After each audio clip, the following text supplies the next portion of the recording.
I opened the front door expecting a quiet evening at home. Instead, I walked into a nightmare. My sister Vivica sat on my couch, legs crossed, laughing with my husband Colton over something on the coffee table. As I stepped closer, my stomach dropped. It was a sonogram photo, black and white, unmistakable. My chest tightened so fast I couldn't breathe. Vivica looked up at me, her smile too bright, too satisfied. Colton went pale, his eyes darting away from mine. And my parents, sitting in the armchairs flanking the couch, just watched me with expressions I couldn't read. Not shocked, not anger on my behalf, just calm acceptance. What the hell is going on? My voice came out strangled, barely above a whisper. Vivica picked up the sonogram, waving it slightly. Surprise, I'm pregnant. The room spun. My name is Adeline Harper, and in that single moment, everything I trusted shattered. I stumbled further into the living room, my legs barely holding me up. How could you? The words scraped out of my throat. Vivica's smile didn't falter. If anything, it grew wider. Colton finally looked at me, guilt written across his face, but he said nothing, just sat there like a coward. My mother shifted in her chair, uncomfortable but not intervening. My father cleared his throat. Adeline, honey, let's all stay calm. We need to talk about this rationally. Rationally. My husband had gotten my sister pregnant, and he wanted me to be rational. You knew about this, I asked, my voice rising. You all knew. The silence that followed was answer enough. They'd known, probably for weeks, maybe months, and they'd kept it from me. Let me walk into my own home, unprepared to be ambushed with this betrayal. Rage flooded through me, hot and sharp, but I forced myself to stay standing, to not scream, to not give them the satisfaction of seeing me completely break. Weeks earlier, my life had seemed ordinary, almost boring in its predictability. Colton and I had been married for 5 years. We had a small house in the suburbs, steady jobs, and quiet evenings watching television. It wasn't passionate or exciting, but it was comfortable, safe, or so I thought. Family dinners happened every Sunday at my parents' house. Vivica was always there, the golden child who could do no wrong. She was 3 years younger than I, beautiful and charming in ways I'd never been. Growing up, she'd gotten all the attention while I faded into the background. The responsible older sister, the boring one. I'd learned to accept my role. To not compete for affection, I'd never win. But I'd never imagined she'd take this from me, that she'd cross this ultimate line. Looking back now, I saw the signs I'd missed, the way Colton's phone was always face down. The late nights at work suddenly became frequent. The way Vivica touched his arm at family dinners. I forced myself to speak through the shock.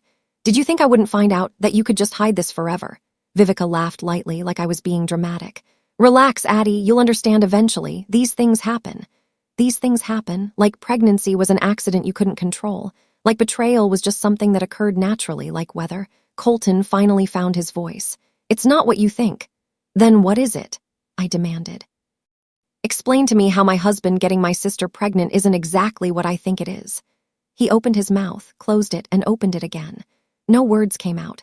My father stood up, his voice taking on that authoritative tone he used when he wanted to end discussions. Adeline, your sister is in a delicate condition. She needs family support right now, not accusations and drama. Family support. For her, not for me, the wife who'd just discovered her husband's infidelity. But for the woman who'd slept with him.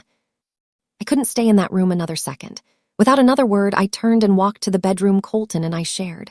I closed the door, locked it, and stood there trembling. My hands shook so badly I had to press them against my thighs to steady them. Through the door, I could hear their muffled voices continuing the conversation as if I wasn't even relevant anymore. As if my pain didn't matter. Vivica's laugh drifted down the hallway. Light, carefree, victorious. She'd won something, and she knew it. Colton murmured something I couldn't make out. My mother's voice, soothing and gentle, but directed at them, not me. I sank onto the edge of the bed and stared at the wall. My mind raced through 1,000 emotions at once. Rage, heartbreak, humiliation, betrayal.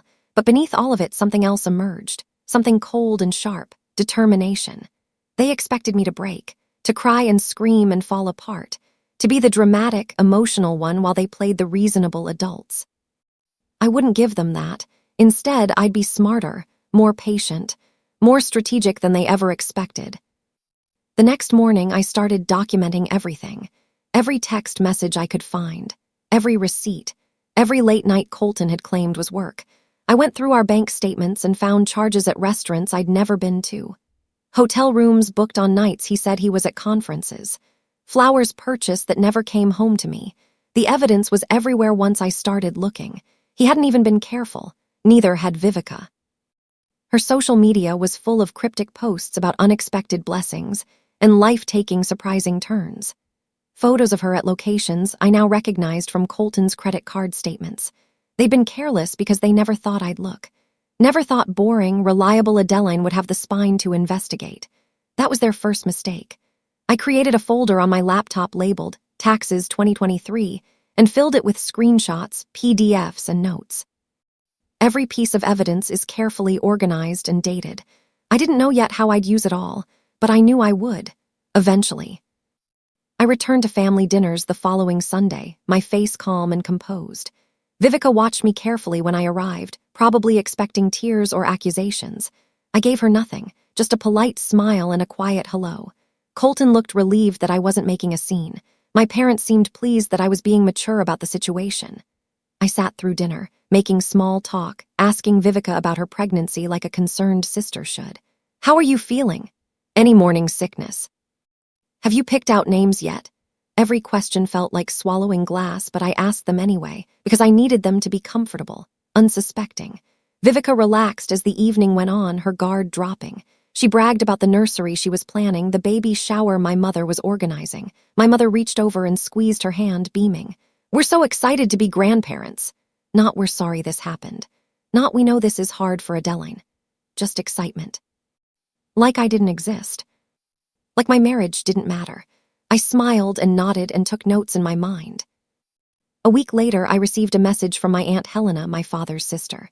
She lived across the country and rarely involved herself in family drama, but her message was direct. I heard what happened. I'm so sorry. Your sister has always been manipulative. Don't let them gaslight you.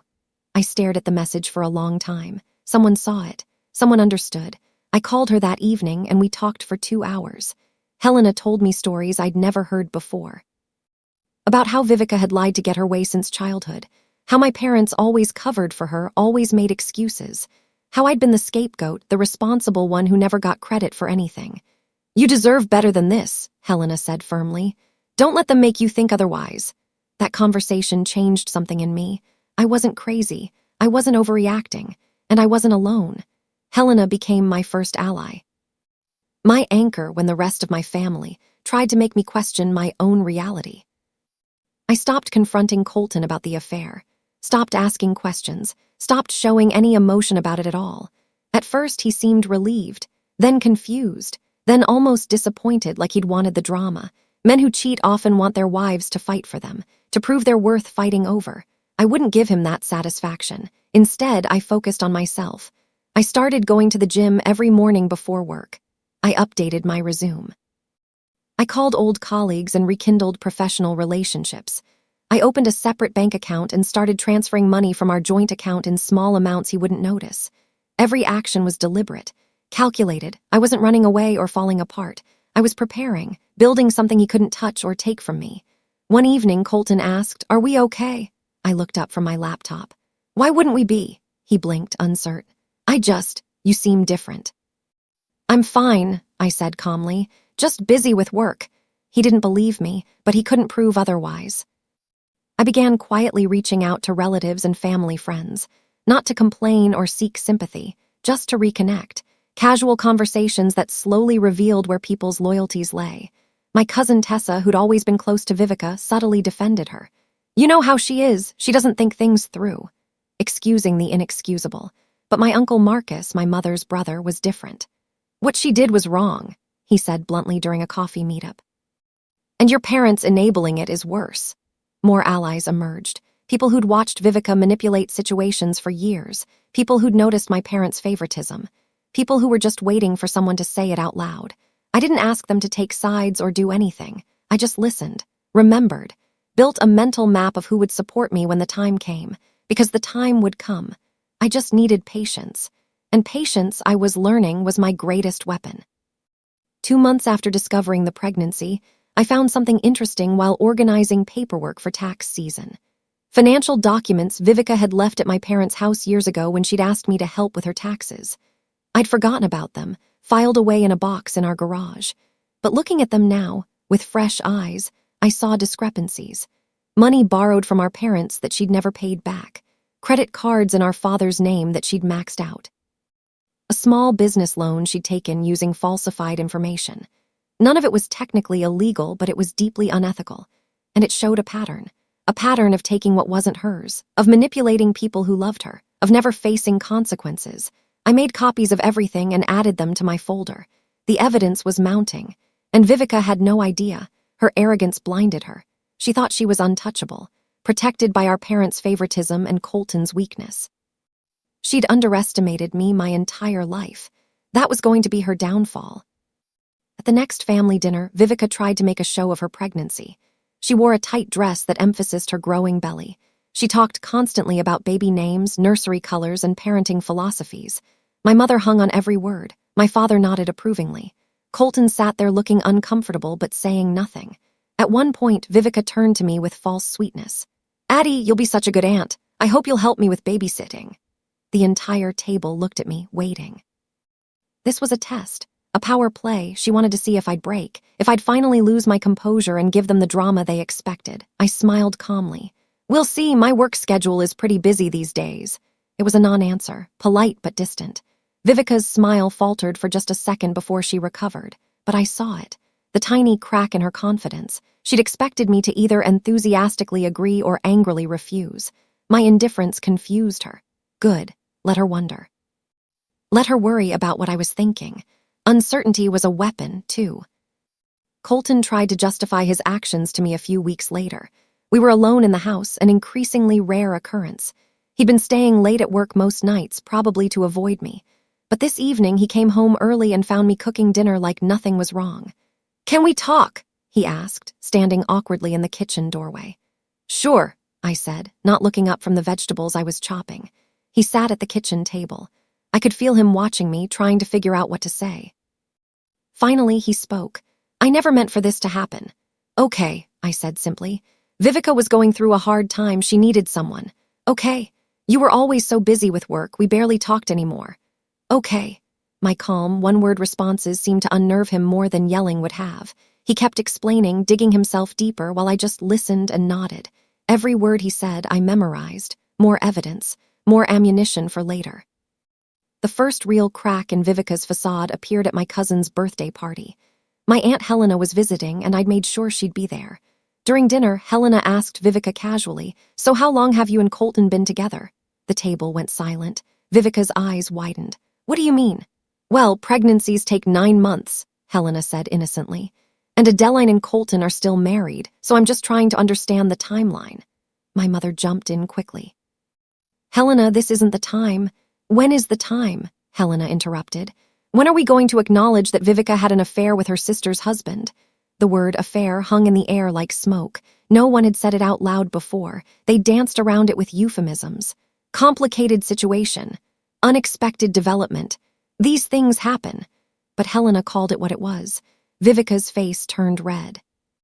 My father tried to defend her, but Helena shut him down with facts. Dates. Questions about when the affair started. How long had it been going on? By the end of the evening, Vivica was in tears and my parents looked shaken. I said nothing, just watched. Sometimes the truth needs someone else to speak it first. I decided to host a small dinner party at my house. Just family, intimate.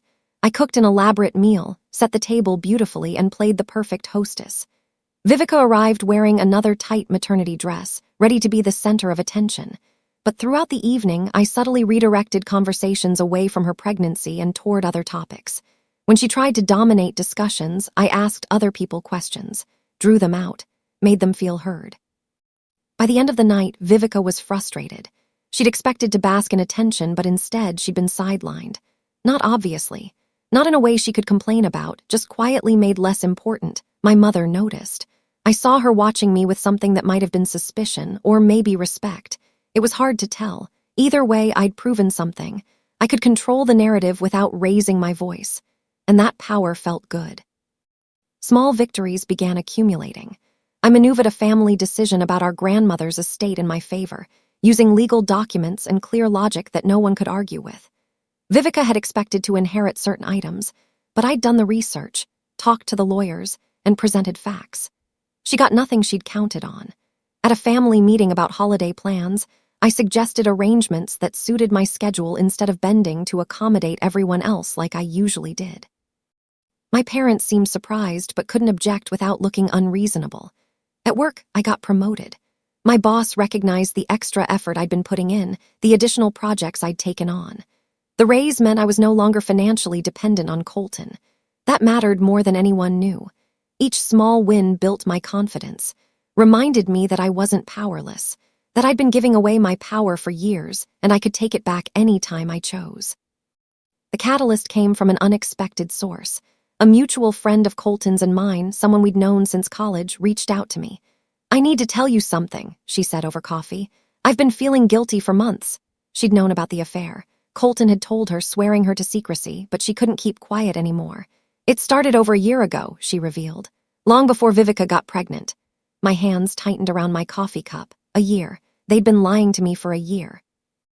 "There's more," she continued. "Colton told me he planned to leave you for Vivica eventually. The pregnancy just sped up his timeline."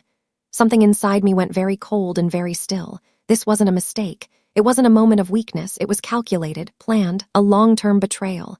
"Thank you for telling me," I said calmly. She looked surprised by my composure. "Aren't you angry?" "I'm furious," I said honestly. "But anger without strategy is just noise." That evening, I updated my folder with this new information. The timeline was clear now. Everything was documented, and I was ready. I shared select pieces of evidence with my Uncle Marcus and Aunt Helena first. Not everything, just enough to show the depth of the betrayal, the deliberate planning, the lies. "You need to protect yourself legally," Marcus said immediately. He connected me with a divorce attorney, a friend of his who specialized in complex cases. The attorney reviewed everything I'd gathered. "This is excellent documentation," she said. "You've been smart about this." We began preparing, filing paperwork, protecting my assets, building a case that would be impossible to fight. I didn't tell Colton, didn't hint that anything was coming. I continued playing the role of the wife who'd accepted her fate. Quiet, compliant, defeated. He believed the act completely. That was his second mistake. The first was underestimating me. The second was thinking I'd stay underestimated forever. Word began spreading quietly through the family. Not gossip, just facts shared between trusted people. Aunt Helena talked to her brothers and sisters. Uncle Marcus mentioned things to cousins. The narrative was shifting without me saying a word. I took control of a family decision about my parents' upcoming anniversary celebration. They'd always dominated these events, made all the choices. This time, I presented a complete plan, venue, catering, guest list, before anyone else could weigh in. It was done so professionally, so thoroughly that they couldn't object without looking ungrateful. Vivica tried to insert herself into the planning. "I should help. It's for Mom and Dad." "You should focus on the pregnancy," I said sweetly. "We don't want you stressed." She had no comeback. I'd used her own weapon, the pregnancy, against her, and my parents couldn't object because I was showing concern for their grandchild. I watched Vivica's frustration grow as her influence diminished. She'd built her power on being the favorite, the one everyone protected and accommodated. Now I was quietly dismantling that power structure. Her smirks turned to frowns. Her confidence wavered. She could feel something shifting but couldn't identify what or how to stop it. That's the beauty of patience. By the time your enemy realizes they're losing, it's already too late. At my parents' anniversary party, I made a toast. Short, heartfelt, thanking them for their years together, but I included a pointed line. "And thank you for teaching me the importance of loyalty and honoring commitments." The words hung in the air. Most guests smiled and nodded, but my parents, Vivica and Colton, all looked uncomfortable. They understood the implication. My Uncle Marcus raised his glass higher. "To loyalty," he repeated firmly. Others echoed him. "To loyalty." Vivica's face went pale. Colton stared at his drink. My parents exchanged a glance that looked almost like guilt. After the toast, whispers rippled through the party. People who'd heard rumors now had them confirmed by my deliberate words.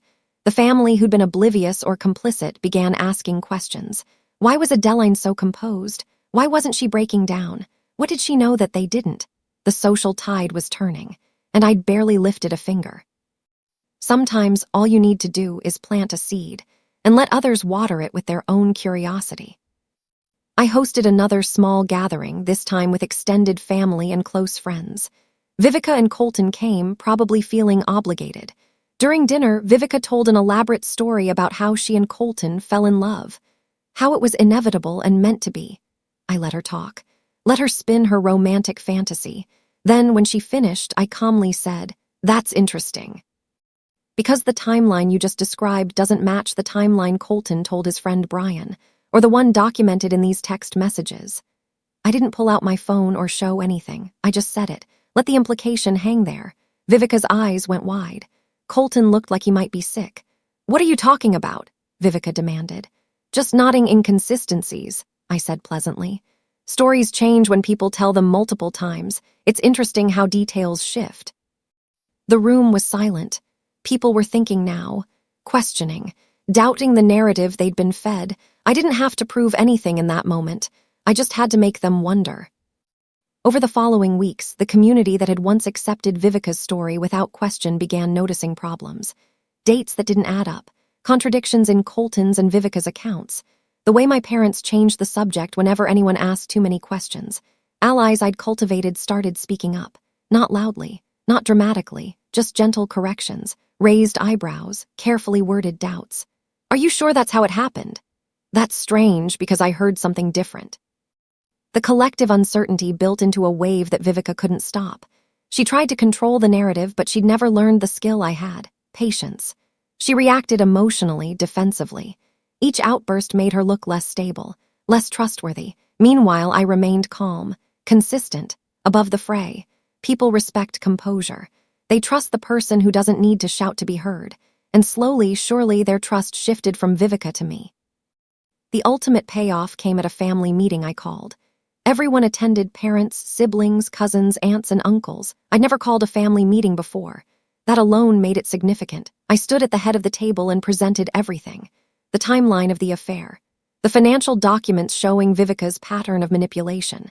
The text messages, the witness testimonies, the lies and inconsistencies. I did it calmly, without emotion, just facts, organized, undeniable.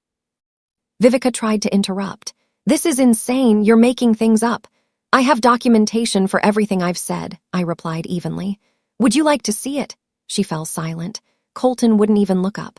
My parents sat frozen, their faces showing the dawning realization that their favoritism had enabled something monstrous. Uncle Marcus spoke first. "This is worse than I thought." Others murmured agreement. The room filled with uncomfortable conversations, people processing what they'd just learned. And through it all, I stood quietly, not gloating, not angry, just present, dignified, unshaken. The truth had done the work I needed it to do. In the weeks that followed, Vivica's and Colton's world collapsed. My divorce was granted with favorable terms thanks to the documented evidence of infidelity. Colton lost the respect of mutual friends and colleagues. His family, who'd always liked me, stopped speaking to him. Vivica's pregnancy, which she'd expected would bring joy and attention, became a source of gossip and judgment instead. People talked about how she'd destroyed her sister's marriage. My parents tried to maintain their support of her, but even they seemed shaken. At a family dinner they hosted, my mother actually apologized to me. "We should have handled things differently," she said quietly. It wasn't enough. It didn't undo the pain, but it was something. My father said nothing, but he looked older, tired, like he was finally seeing the consequences of his choices. The family acknowledged what I'd known all along. I wasn't the dramatic, oversensitive daughter. I was the strong, intelligent one who'd been betrayed, and had handled it with more grace than any of them deserved. 6 months later, I stood in my new apartment, smaller than the house I'd shared with Colton, but entirely mine, decorated exactly how I wanted, free from lies and betrayal. My career had flourished. My relationships with the family members who mattered had strengthened. I'd built a life that didn't depend on anyone else's approval or support.